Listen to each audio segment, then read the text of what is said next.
You're watching The Experience, Comic Culture and Sales, streaming live daily to Facebook, YouTube, Twitch, and Twitter.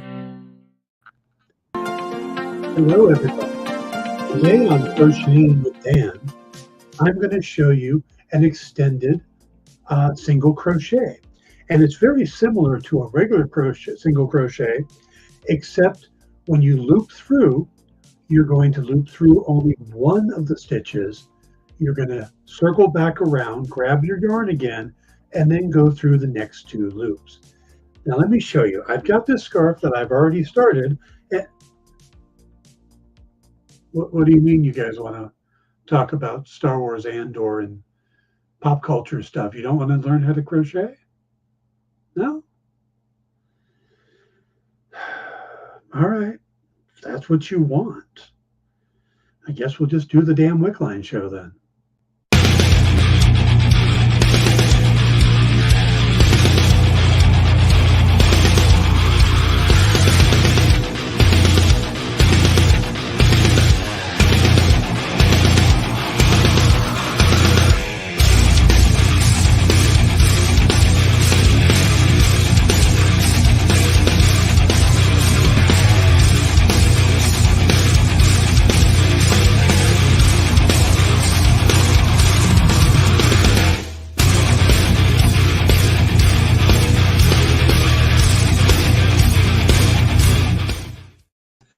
Hey, good afternoon, everybody. Welcome to the Dan Wickline Show here on The Experience. Today we have some news, and we are going to talk about the latest episode of Andor. It's good to see you guys, Jay, Triple B, and Ed. Ed says, hey, Dan, I think it's cool that you crochet. My entire family did that when I was a kid, including me. I even read patterns to my mom when her cataracts got bad. Yeah, obviously my cataracts is bad. I can't even read the type. But my grandma was a crocheter, and my mom as well. And my grandma taught me how to crochet when I was about 10 or 11. And then I never did it again. And then back in January, Lisa wanted to do these things they call temperature blankets. And you can actually just see it right there. And what it is you do a line. You create a chart, and basically the temperature for a year, and each day gets its own color, based on the temperature of the day. So if it's the 70s, it gets one color.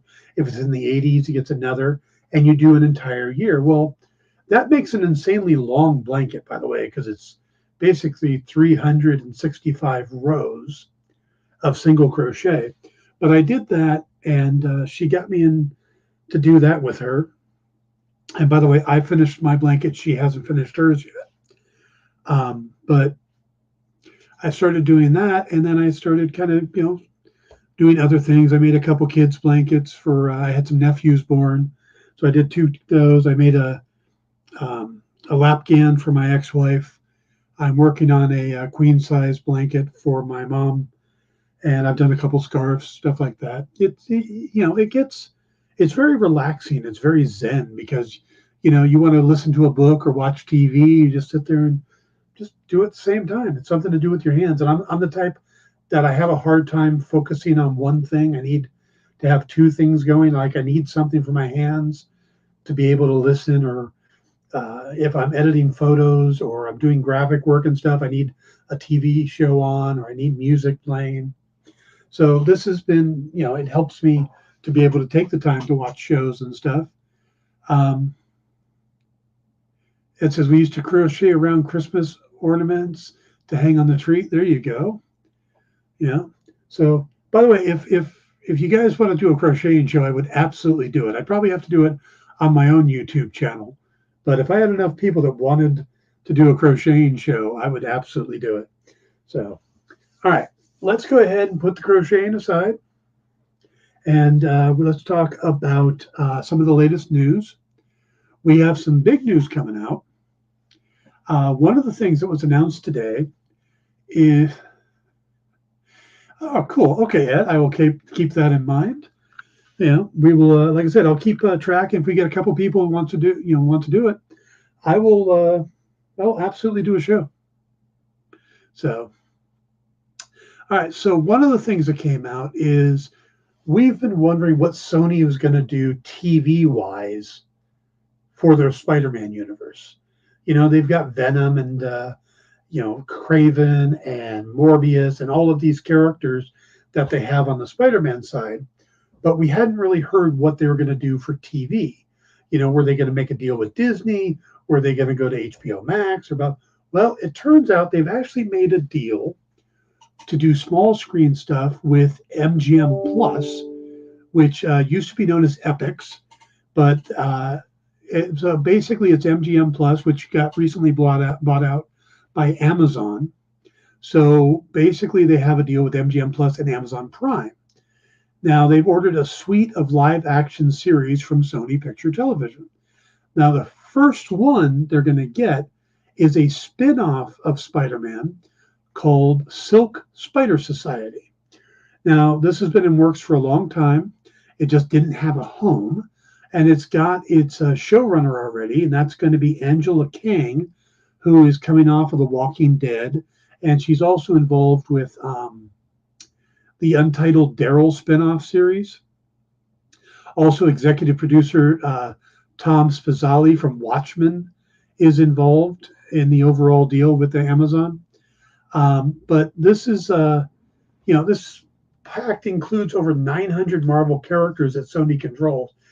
Did you know that Sony actually controls close to 900 characters that are connected to the Spider-Man side of the books? And these are all the villains, the sub-characters, and the Spider-Verse characters. So, Spider-Punk and Spider-Gwen. And so all of those characters, or the characters that debuted in Spider-Man, I think, also technically count. Now, if you're not familiar with Silk, she is a character named Cindy Moon, a Korean American woman bitten by the same spider as Peter Parker, which is interesting because it gives them kind of this odd chemical reaction when they get near each other. They basically want to breed. When they get near each other, they just kind of lose it. JD says, Sony, the one villain who seemingly defeats Spider-Man time and time again. Yeah. But so I don't know if they'll play up on the attraction that her and Peter have, or if that'll just not be a factor because Peter won't be in the series. I don't know. But she says here, she escapes imprisonment and searches for her missing family on her way to becoming the superhero known as Silk. Now, the character has been portrayed by Tiffany Espenson in the film set in the Marvel Cinematic Universe. I don't remember that.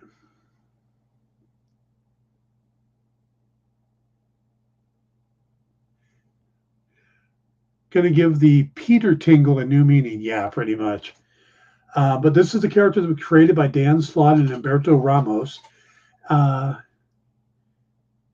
And so this is going to be inspired by the Marvel Comics. The interesting thing is that the executive producer of the series is named Lauren Moon. So you got Cindy Moon being produced by Lauren Moon. And the showrunner's last name is Kang. Pretty interesting. Jay says, I thought you were about to tell us Sony was coming out with its own streaming service, Sony Minus. No. I think Sony's kind of realized that there's enough streaming services out there, so they're hooking up with Amazon Prime. But this is kind of a weird deal, and it says it's part of a new multi-overall deal with Amazon Studios.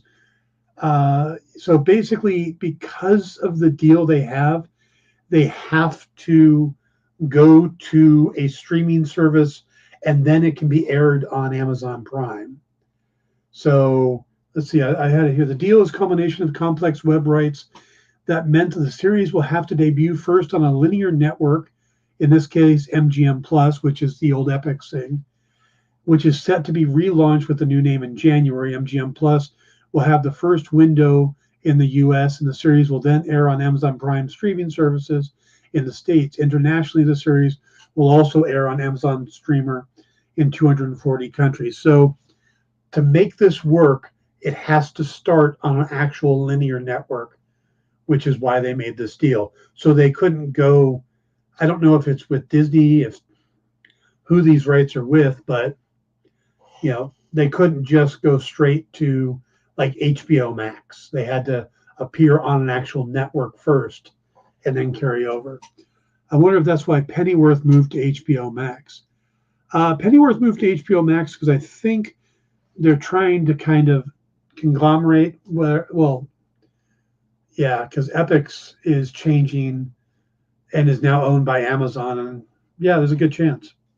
So let's see. JD says, I still don't know how Sony didn't cast Carl Urban as Kraven the Hunter. Fair enough. Maybe they wanted to go a little younger. Carl's getting up there in age. He's still great, but he is getting up there. So we're going to get a Silk series, which is awesome. Now, this is what we got next year is some conflicting reports. Okay, so let's start with the positive side. The Cosmic Circus is saying that Vincent D'Onofrio will be reprising his role as Kingpin in the upcoming animated series Spider-Man Freshman Year. The animated series will see Holland playing the Webhead, albeit in an entirely new form. This will basically be Peter Parker's early years as Spider-Man, basically giving an origin story to the MCU version, which doesn't currently have one. We never saw his origin. But it's supposed to be kind of adjacent to the MCU, but it's not necessarily part of the MCU core. And it's supposed to debut sometime in 2024. So, and Daredevil's supposed to be in it, Charlie Cox, the whole thing. Well, that's the good side. The bad side is there have been some tumultuous reports from the series saying that the people who were working on the first season have all been let go, and a new crew was brought in to start working on season 2, and now supposedly all of them have been let go, and that there's a chance that the series won't actually happen at all. So conflicting reports, like I said, the Cosmic Circus has things moving forward with Vincent D'Onofrio, and the latest from insiders is that the whole thing is now up in the air. Will it happen? The fact that it's not directly MCU makes it something they could kill easily. It's animated, so once they stop the art being done, then they don't have to worry. They can kill it there. Producer JD says the people responsible for sacking the people have just been sacked. Would like to be known that they have just been sacked.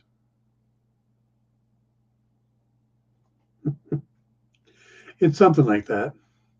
So we're not quite sure exactly what the hell is going on over there. It's kind of all over the place. There's also reports that animation just isn't making the money it used to. The younger audiences today aren't watching animation like it used to. Monty Python quote, the highest form of comedy. So a lot of animation projects are being looked at again. And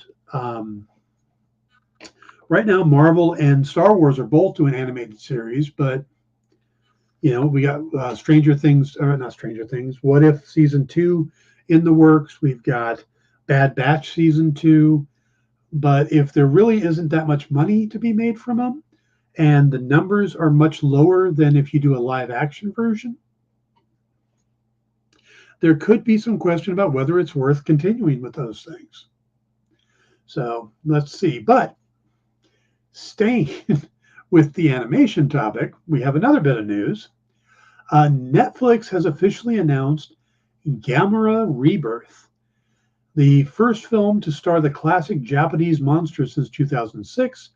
Not much is known about the upcoming anime project, with the only information being that the film will be animated and released globally on Netflix in 2023.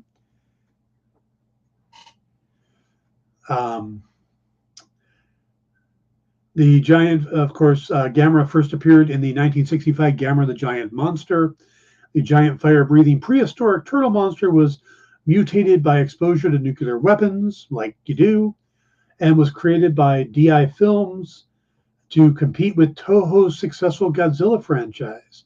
Did you guys know that the Gamera was actually created to compete with Godzilla? Similar to Godzilla, Gamera has evolved from an aggressive and destructive kaiju into a protector, keeping humanity safe from extraterrestrial races and other giant monsters. Let's see.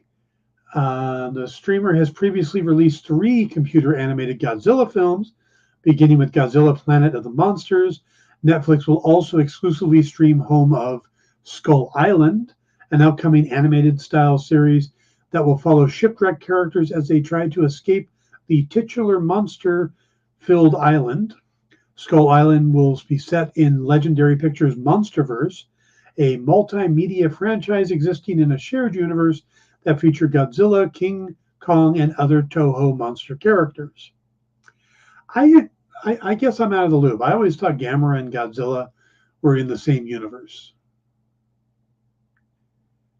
Let's see. Ed says, funny thought. When I was a kid, I wanted a nuclear war so Godzilla and Gamera would be real. Hope you didn't put that on your Christmas list. More fodder for MST 3000. Nice. So, yeah, I guess we're going to be getting... Oh, and Apple TV is also doing a live-action series, Godzilla and the Titans, and a new theatrical blockbuster film, Godzilla and Kong, is also in the works. So we're going to get a lot of kaiju. Kaiju are, no pun intended, kaiju are big right now. Kaiju are big right now. JD, I think that's the clip for today's show. All right. And then one last bit of news. And I never really consider this stuff news when an actor or a director comes out and just kind of does their wish list. You know, this actor came out and said they'd love to play this character. This director was like, oh, I'd like to do that character. You know, this writer would love to do that. You know, I'd love to write Green Arrow, you know, or Ninjak or Daredevil, or, you know. That's not really news.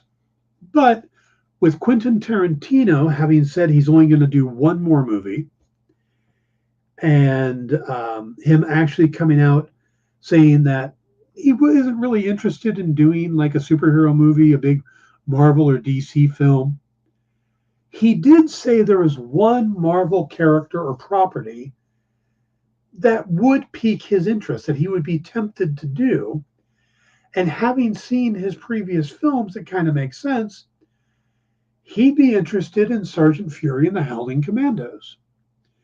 Now, this was a series that was created back in 1963 by Stan Lee and Jack Kirby. It, of course, stars Nick Fury, but back in his two-eyed day before he was a spy, when he was actually the leader of a group of military unit. We've met the Howling Commandos in Captain America, the First Avenger. But the series ran from 1963 to 1981, and it chronicles the adventures of this elite special unit under Nick Fury's command during World War II. Now, the Howling Commandos are part of the MCU, like I said. However, they report to Captain America and no direct connection to Fury. And we have seen some continuation of those characters. In Spider-Man, the principal for Spider-Man's school, Peter Parker's school, is the grandson of Jim Morito, one of the Howling Commandos. And then in Agents of S.H.I.E.L.D., there was an agent that was the grandson of another Howling Commando who at one point got a hold of his grandfather's old equipment, and they used it in the end of season 1, I think it was. So you got some pretty good stuff there. But the Howling Commandos, and Dum Dum Dugan has popped up a few times. He shows up in Agent Carter, he showed up in Agents of S.H.I.E.L.D., stuff like that. So, JD says, man, I'd rather see QT do a 70s Luke Cage and Iron Fist movie personally. That would be awesome. I got to tell you, that would be or maybe not Iron Fist, just do Luke Cage as a blaxploitation film. Ed says, who would be a good young Sam Jackson? Doesn't Samuel L. Jackson have a son who's an actor?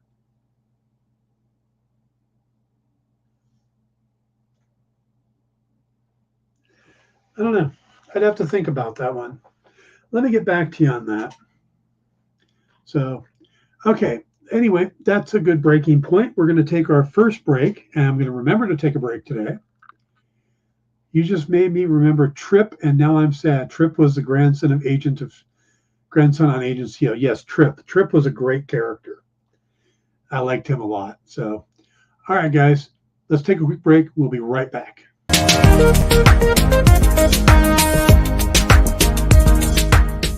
Thanks for tuning into The Experience. Help us out and hit subscribe over on YouTube and click the bell when you do. Need some help? Scan the QR code in the bottom corner.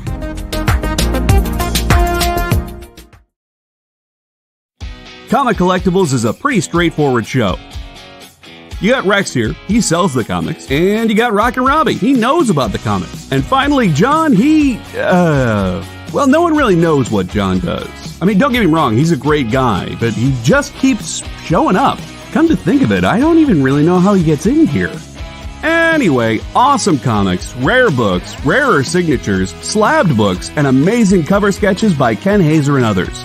Simple formula, you want the comics, you buy the comics. To sum up, Rex sells the comics, Robbie knows the comics, and John, who might possibly be a ghost. I mean, seriously, has anyone ever seen him show up or leave? Comic Collectibles with Rex and John, Mondays from 6 to 8 Eastern on The Experience. Comic Culture and Sales.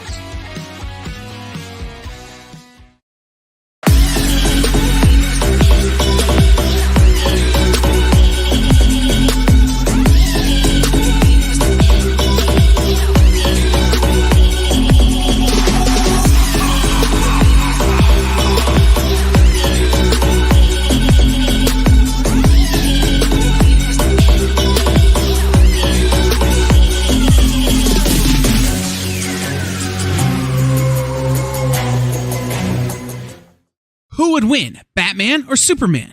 It's the age-old debate, except it's so much more complicated than that. Nerd Killer Warfare every week on The Experience is your chance to debate other nerds in the questions we've all been asking for years, except we take those debates and turn them up to 11. Go to bit.ly/EXP casting or scan the QR code to be part of the show.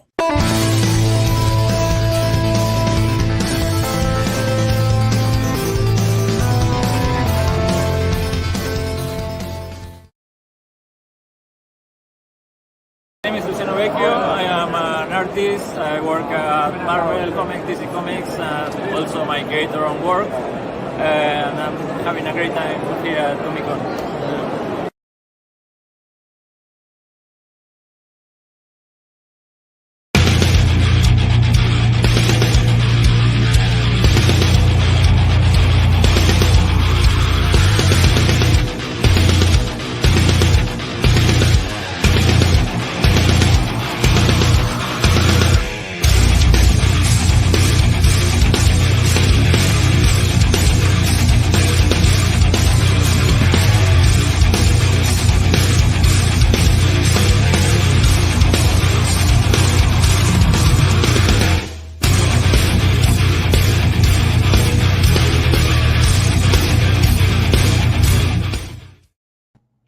Hey everybody, welcome back to the Dan Wickline Show here on The Experience.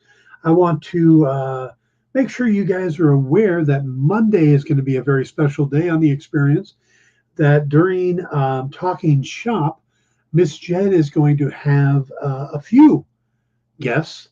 Dan Dio is going to be a guest for the hour, and they're going to be talking about his new project over at Frank Miller Productions or Publishing or whatever they're calling the company. And they're going to have various people from the comics coming out, and including Frank Miller himself. So we're going to have Frank Miller here on The Experience for about a half hour on Frank Miller Presents. Thank you. It's going to be here on Monday with Dan DiDio talking to Miss Jen on Talking Shop. So you'll want to be here for that. It's going to be awesome. I thought about it during the break, and I think I know who I'd want to play young Nick Fury. I think JD made two suggestions. Michael B., I assume you mean Michael B. Jordan, who is already in the MCU, so that kind of rules him out, unless there's a Michael B. Johnson I don't know of. Yaha Abdul Mateen II is also in the MCU now, having been cast as Wonder Man. So if I was going to pick somebody, I would go with Jesse T. Usher, who is currently playing A-Train on The Boys. I think not only does he have the acting ability, but I think he's got a pretty good look. I mean, I think he's facially looks a bit like a younger version of Samuel L. Jackson. He could pull it off. And but the fact that it's Disney, they could use him for both a young version of Nick Fury, and they could use him as a young version of why can't I suddenly not remember his Jedi name? Mace Windu.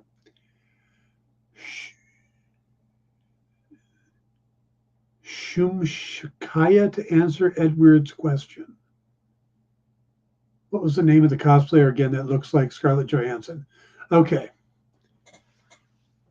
Shakaya. I don't know of her. I'll have to look that one up.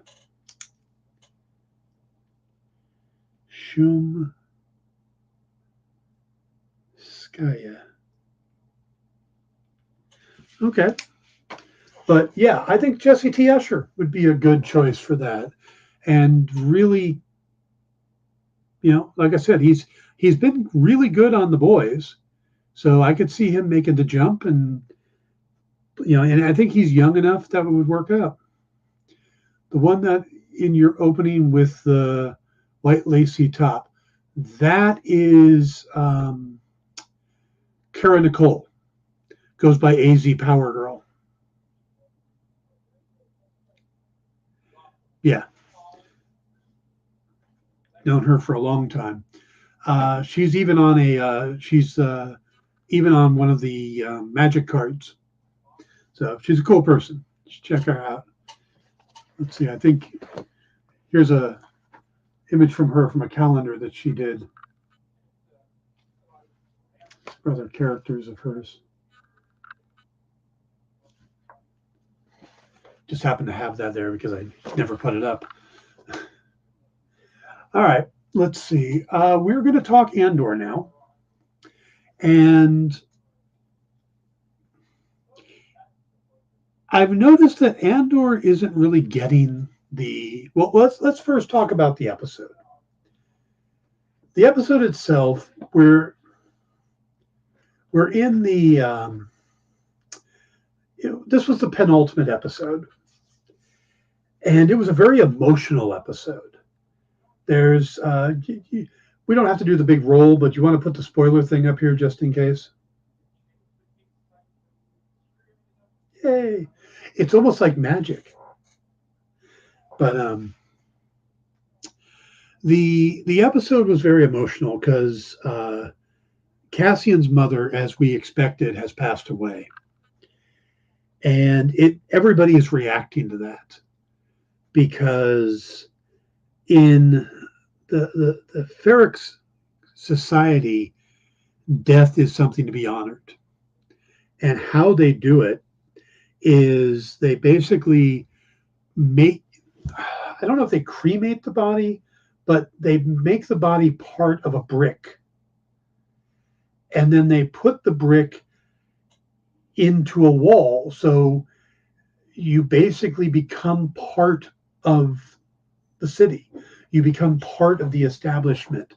So when you look around that city and you see all of these structures, there's a good chance that people's loved ones are part of those structures.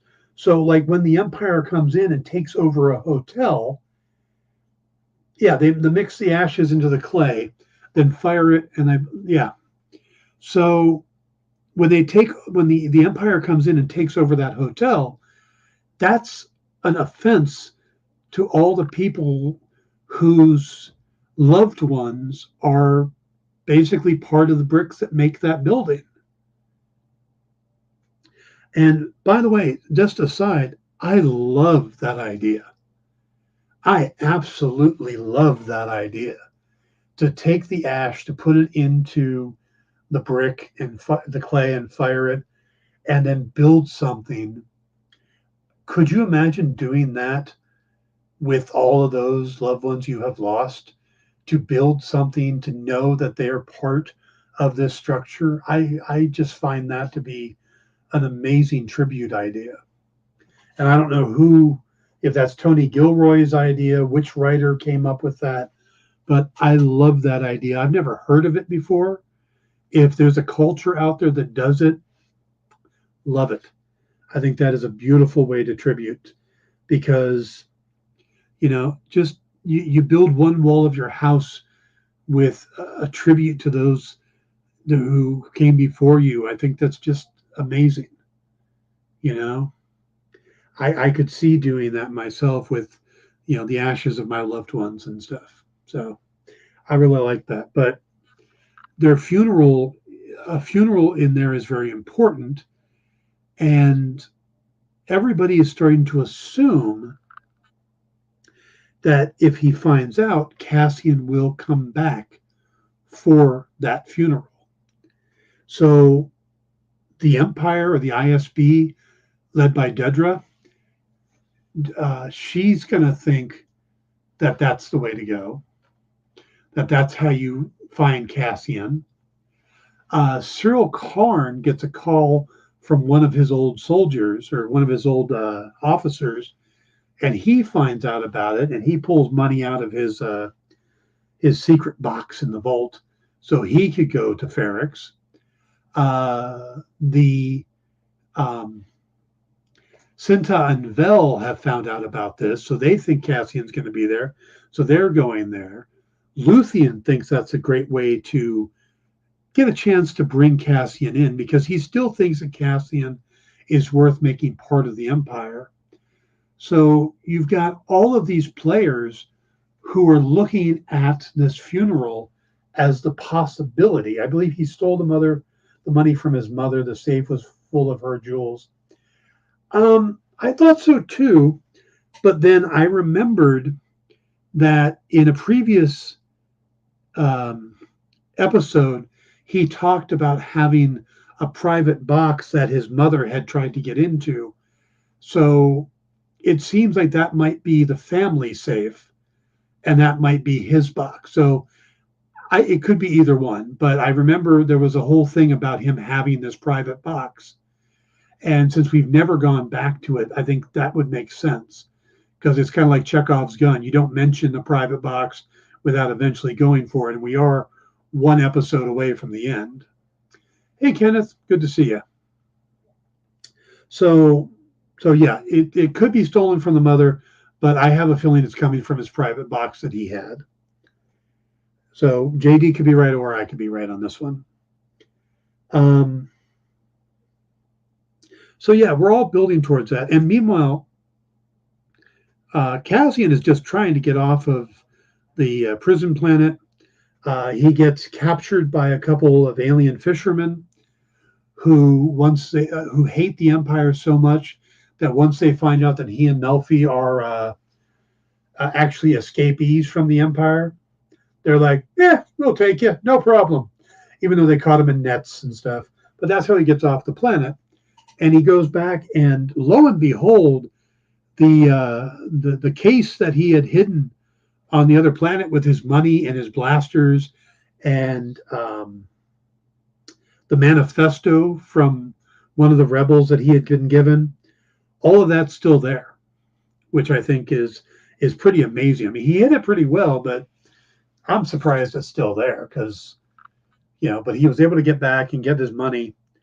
And the episode ends with him having just found out. He tried to call and leave a message for Mavra and discovered that she had died. So he knows she's dead.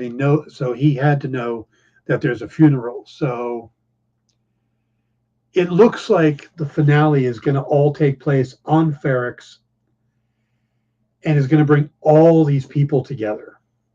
So that's the big connector thing. That's going to bring Dedra and Cyril and all of these people and Luthen and Vel and Cinta.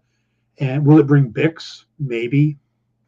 Bix is kind of interesting in this episode because she's still being held by the ISB, still being interrogated. And now that they've found out about the assault, the planned assault on Spellhouse and Krieger, Anto Krieger, they think that maybe he's Axis, and they ask her, and we don't actually get the answer of what she says, but they ask her if that is the person she introduced Cassian to.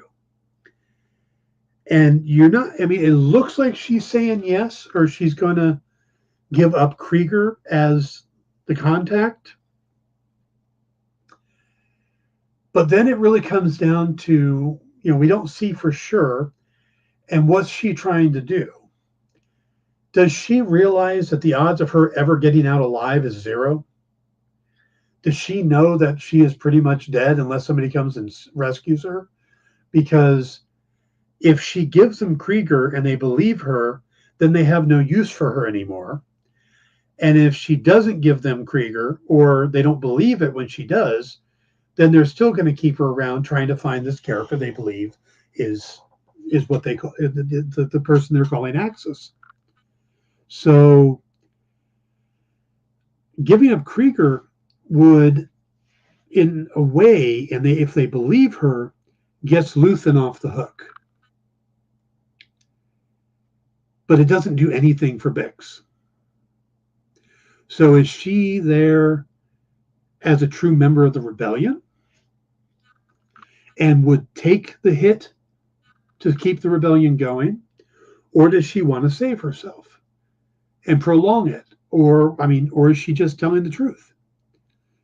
So we're going to have to wait to see what the answer to that is. We see Mon Mothma, and we get this thing about her daughter, who is very religious, which surprised me a little bit.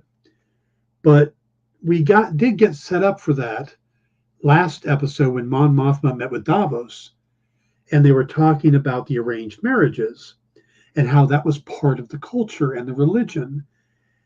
And now Mon Mothma's only way to save herself and her connection to the rebellion will be to replace the money that she had given to the rebellion. And the only way to do that is through Davos. And what Davos wants is his son to be betrothed to Mon Mothma's daughter.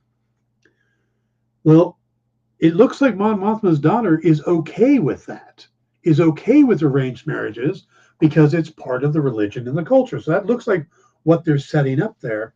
So there's a chance that Mon Mothma may go through with it. She may make the deal with Davos to save herself and save her funding of the thing. But Ed says, Dan, you want some cheap entertainment? Dan, watch a replay of your show with the captions on. They have no idea what to do with the names you say, and they get quite creative. I may have to do that. That's funny. So yeah, so there's a good chance Mon Mothma is going to do it and get into bed with Davos, which will probably lead her to. But this could all backfire, because if she ends up leaving the Senate and getting out of Coruscant and going full rebellion, then Davos doesn't get anything.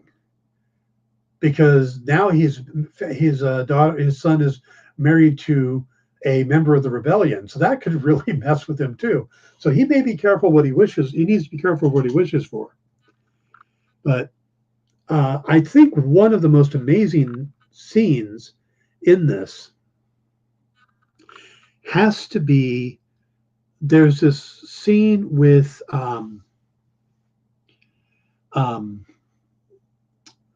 Luthen talking with Clea Markey. Clea Markey is his assistant at the shop. And she wants him just to come home, and just forget about Cassian. And he wants to go and get Cassian because he still thinks that Cassian is going to be a great asset to the rebellion.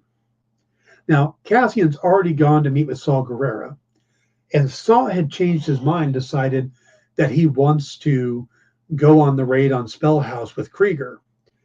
And Luthen had to tell him no. And Saw is smart but paranoid. So he starts figuring out, okay, why are you saying no now? And he figures out that he finds out that the ISB knows about the attack and is going to be ready for Krieger.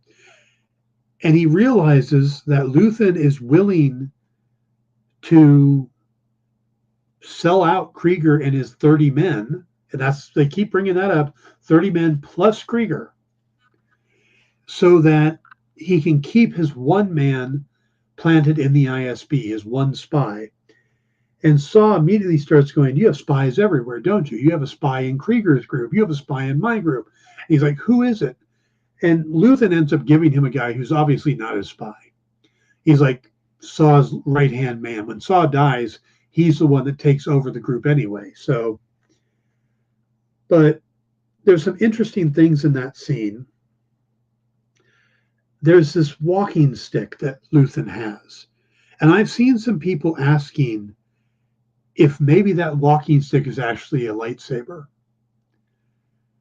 because it collapses and it's very ornate and he's very attached to it.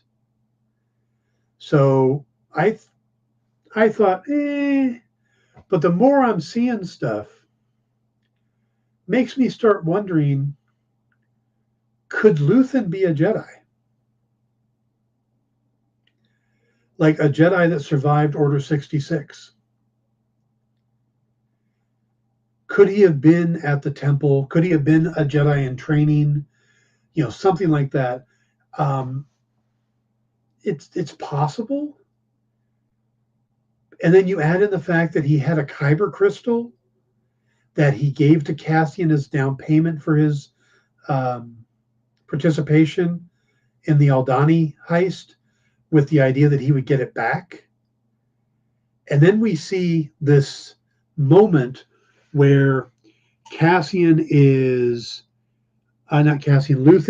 approached by this Imperial ship with a tractor beam. And basically the ship was designed to capture pirates and smugglers. So it has this really strong tractor beam on it. And we see Luthen's ship, which we already know can do a light speed, a hyperspace jump, which isn't supposed to be able to. But it's got some defenses on it that are really surprising. And where we think Luthen is going to be pulled on board, and the tractor beam's already locked in on him, he's got this, like, I don't want to say chafe, but it's metal shards that he's able to launch into the tractor beam, which then, of course, goes right to the big dish that controls the tractor beam and destroys it, because it's a very powerful tractor beam. It pulls it in, and it ends up just pulling in all this little metal debris, and it just tears apart the tractor beam. That lets Luthen go. Then they send out ships after him, and he shoots one out of the sky, a TIE bomber, and then the other TIE fighters he's got these devices that come out of the side of his ship that put these laser lights out that look kind of like a double-ended lightsaber, almost like Darth Maul or one of the Inquisitor's lightsabers. Now, okay, I doubt they're lightsabers, but they could be controlled by kyber crystals. It would be an interesting thing. JD says, I realized afterwards that this was the Ashton Martin scene in James Bond movies. It was. It absolutely was. This was a tricked out ship. His ship is awesome, by the way. Yeah, we need to know more about that ship. And then he takes them out, does a spin, the old Anakin Skywalker move, and takes out the rest of it, and then just hits hyperspace and is gone. And you just see the look on the head of the Imperial ship, just doesn't say a word, just is staring off in front of him at what he just saw and how they just got their ass kicked by a little ship. That makes no sense to him. None of that makes sense to him. Now, I'm not sure what planet they were over. Was Luthen returning to Coruscant? I don't think so. He gave an Alderaan ship number, but was he going to Ferrix? Was he going somewhere else? I don't know. I wasn't sure where he was going. Did anybody else pick up on that? But, does this mean that Luthen is burned? Or, since they didn't see him, is he okay? Can he go back to Coruscant? It really depends on what planet they were on and what he was doing there. Was he taken off out of leaving Saw Gerrera's place? I mean, I'm kind of curious. I need to go back and rewatch that scene. But that was a kick-ass scene. And it really, you start to realize that Luthen isn't a little store owner that decided to suddenly become a rebel. This guy is a warrior. This guy can fight. He's got skills. And again, it just really makes you start wondering, maybe he was a Jedi. Or at least involved in the Clone Wars somehow, picked up things from the Jedi. I don't know. Where did he get there's a lot more to Luthen that we don't know. And I have been kind of the mindset that maybe he doesn't make it out of season 1. And I'm really hoping he does, because that's the thing. We're looking at this season and we don't know who is going to survive. The only ones we know for sure, Cassian, Melfi, and Mon Mothma, are the only ones we know that are 100% going to make it to season 2 and out of the show, because they all exist later in the timeline. Cassian and Melfi are both in Rogue One. Mon Mothma continues on for a long time. So what about Luthen Rael? What about Cyril Karen and Dedra Miro and Bix Kalline and Vel Sartha and Cinta Kaz and Clea Markey and even B2 Emo? There you go, Ed. That should be a lot of fun for the captions. They could be killed at any time.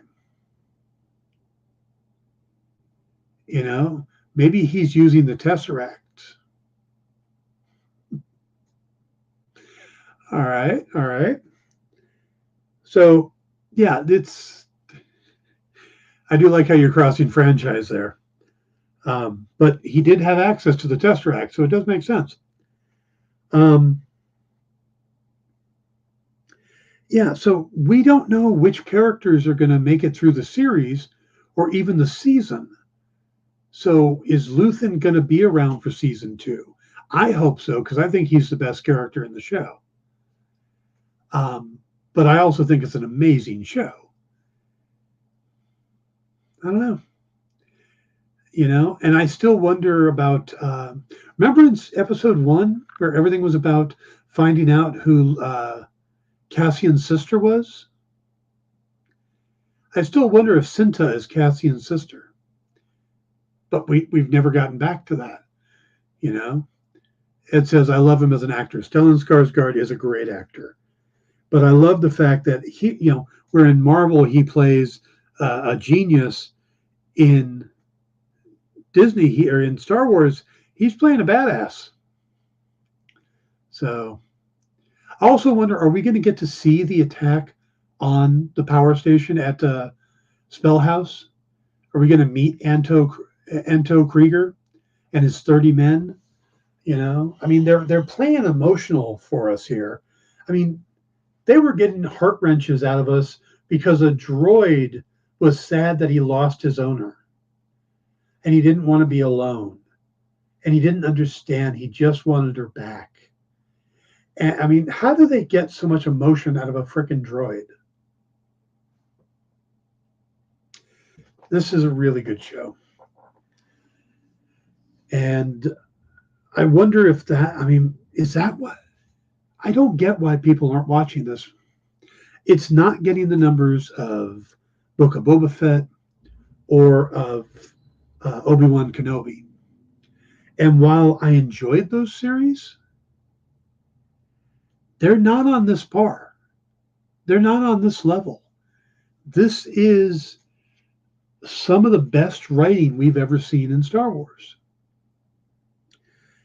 This is just, I keep referring to it as like the Shawshank Redemption of Star Wars. It's got that level of acting and writing, and it's a different level that, except for Rogue One, I don't think anything else has actually hit on in Star Wars. They do some emotional scenes, but there's always that lightheartedness, it's for families. And maybe that's why it's not getting the audience, because, people don't want to sit down with their kids and watch it. Or maybe because it doesn't have that nostalgia factor, Are people not watching it because it doesn't have Mandalorian in it, or Grogu, or it doesn't have one of the Skywalkers, It doesn't have a Jedi. I mean, if Luthen turns out to be a Jedi, are people going to suddenly go, oh, there's a Jedi in there, I better go watch it?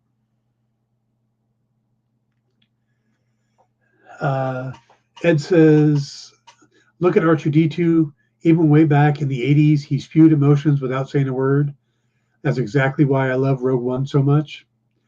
JD says, it's like Disney is so scared of wasting its investment in Star Wars that they only allow creatives to take risks with lesser known characters. Yeah. Well, every time they've tried to take a risk and do something outside the box, they get yelled at by fans. And then when they try to do the safe stuff, they get yelled at by fans.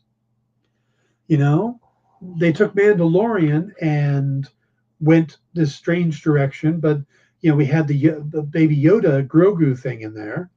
And then immediately they started filling it up with season 2 with a bunch of connections to Clone Wars and everything else. So, maybe season 2 is going to be filled with all characters we know from the original series, because we're going to be getting closer. As the series progresses, we're going to go, 4 years, 3 years, 2 years, 1 year until A New Hope. So maybe characters start popping up like, oh, look, it's Biggs, it's Wedge Antilles. I mean, that would be interesting. Jay says, do you think it might get more people watching it after it's complete? Folks might be waiting to binge. It's possible, and this is the longest Star Wars TV show, so it's possible, but word of mouth. I mean, they're also going to air 2 of the episodes on a bunch of other networks, like ABC is going to air it, and Hulu. So if you don't have Disney Plus, they're going to make the first 2 episodes more accessible. It says, I think they should make a series starring Porkins. All right. I always thought a Rogue Squadron thing would have been great. Triple B says, I'm not a Star Wars fan, but this show is pretty good. Yeah. And that's my point, is that it appeals to people who like good shows, not just people of Star Wars fans. It's not just playing to the Star Wars fans. And, you know,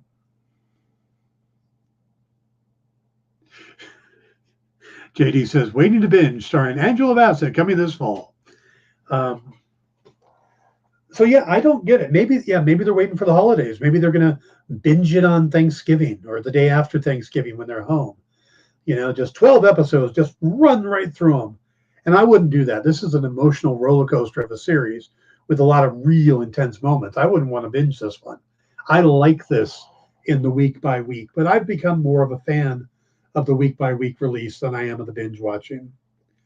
Ed says, you don't know anything about Star Wars to enjoy. Yeah, you don't need to know anything about Star Wars to enjoy Andor, which is great because it's kind of a gateway drug if you think about it. If you like Andor and you watch it, and then you watch it up until, you know, through season 2, it leads right into Rogue One. Then you watch Rogue One, and at the end of Rogue One, you're going, wow, all these people are dead. But I wonder what happened to the plans that they got. Oh, there's already a movie that takes care of that. I should watch that. And then you get new Star Wars fans. That would be an interesting way to go. I want to meet the person that gets into Star Wars that way. So, but it could be that people are just burned out on Star Wars. There's been so much, you know, they put out the sequel series, which wasn't that good. They put out The Mandalorian, which is great, but then they put out Book of Boba Fett, which had some issues. Then they put out Obi-Wan Kenobi, which I liked, but it had some issues. So now people, maybe they're like, look, I'm just done. I'm tired. I'm burned out on Star Wars. I don't want to watch anymore. And if that's the case, if you are listening to this and you're like, look, I'm done. I'm just done with Star Wars. Put that aside and watch this. I heard somebody today refer to this as, where I call it, like I said, the Shawshank Redemption of Star Wars. They call it the Wire of Star Wars. So, and if you look at the praise for the series online or the reviews of the series online, everybody says either they haven't watched it or they love it. There's not anybody out there saying it's a bad show. So think about it that way. All right, guys, looks like my time is up. What's in the Box is next. Then there will also be Space Cadets later on this evening and Kicking It with Henri.